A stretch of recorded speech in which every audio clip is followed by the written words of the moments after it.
আপনার পরিচয়টা দেন, আপনার নামটা কি?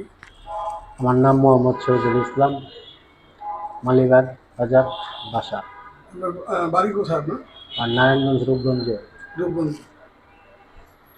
আপনি তো কিছুদিন পূর্বে পাইলস রোগে ভুগছিলেন, হ্যাঁ, কতদিন আগে মনে আছে আপনার? আমি এটাও দীর্ঘদিন যাবৎ ভুগতেছি। কত? কিছুদিন প্রায় 13-14 বছর যাবৎ আমি ভুগতেছি। তো কিছুদিন আগে আমি গত মাসে চিকিৎসা করাইছি 7 তারিখে। আচ্ছা আচ্ছা, 7 তারিখে মানে আপনি আমাদের কাছে চিকিৎসা নিয়েছেন। হ্যাঁ, এর আগে আমাদের সংবাদটা কিভাবে পেলেন, কার মাধ্যমে আমি এই যে মনির ভাই নামে একটা লোক আছে, ওনার কাছে আপনার কথা শুনছি, শুনছেন আর কি? তারপরে আপনার সাথে যোগাযোগ। মনীষ সাহেব আমার কাছে চিকিৎসা নিয়েছিল আর কি। হ্যাঁ, ও আচ্ছা। তো এখন আপনি কতদিন হলো চিকিৎসা নিয়েছেন? আমি আজকে 21 দিনের মতো হয়েছে। এখন কি অবস্থা, আপনার কোনো সমস্যা আছে? এখন কোনো সমস্যা নাই। পায়খানা একটু হঠাৎ কষা হইলে ওইটার জন্য একটা ওষুধ আছে, ওইটা খাইলে আর কি পায়খানা স্বাভাবিক থাকে। এখন এইটাই আমার মেন সমস্যাটা, এছাড়া পাইলসের কোনো সমস্যা নাই। আচ্ছা আচ্ছা, মানে কত বছর পূর্বে আপনার এই সমস্যা ধরা খেয়েছে, ওটা কি আপনার কাছে ধরা পড়ছে যে ওইটাই সন্ধ্যা মনে আছে?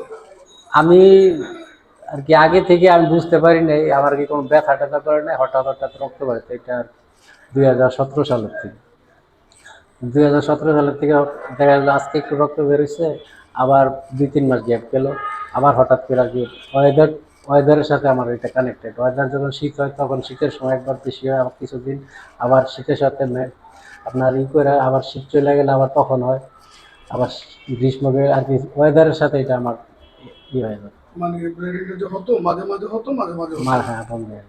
যাক, এখন তো আল্লাহর রহমতে কোনো সমস্যা নাই। না, এখন আমি এখনো কোনো সমস্যা অনুভব করতেছি না। আমার আলহামদুলিল্লাহ, দেখা যাক সামনে কি হয়। আলহামদুলিল্লাহ। এ ধরনের রোগে যারা আক্রান্ত অবস্থায় আছে তাদের উদ্দেশ্যে কিছু বলার আছে, বলতে পারেন? আমার বলার উদ্দেশ্য, যদি আপনার এই রোগে ভুগে থাকেন তাহলে দেরি না করে কৃষক আপনার ডাক্তারের সাথে যোগাযোগ করেন, চিকিৎসা নেন, চিকিৎসা নিলে ইনশাল্লাহ ভালো হয়ে যাবে।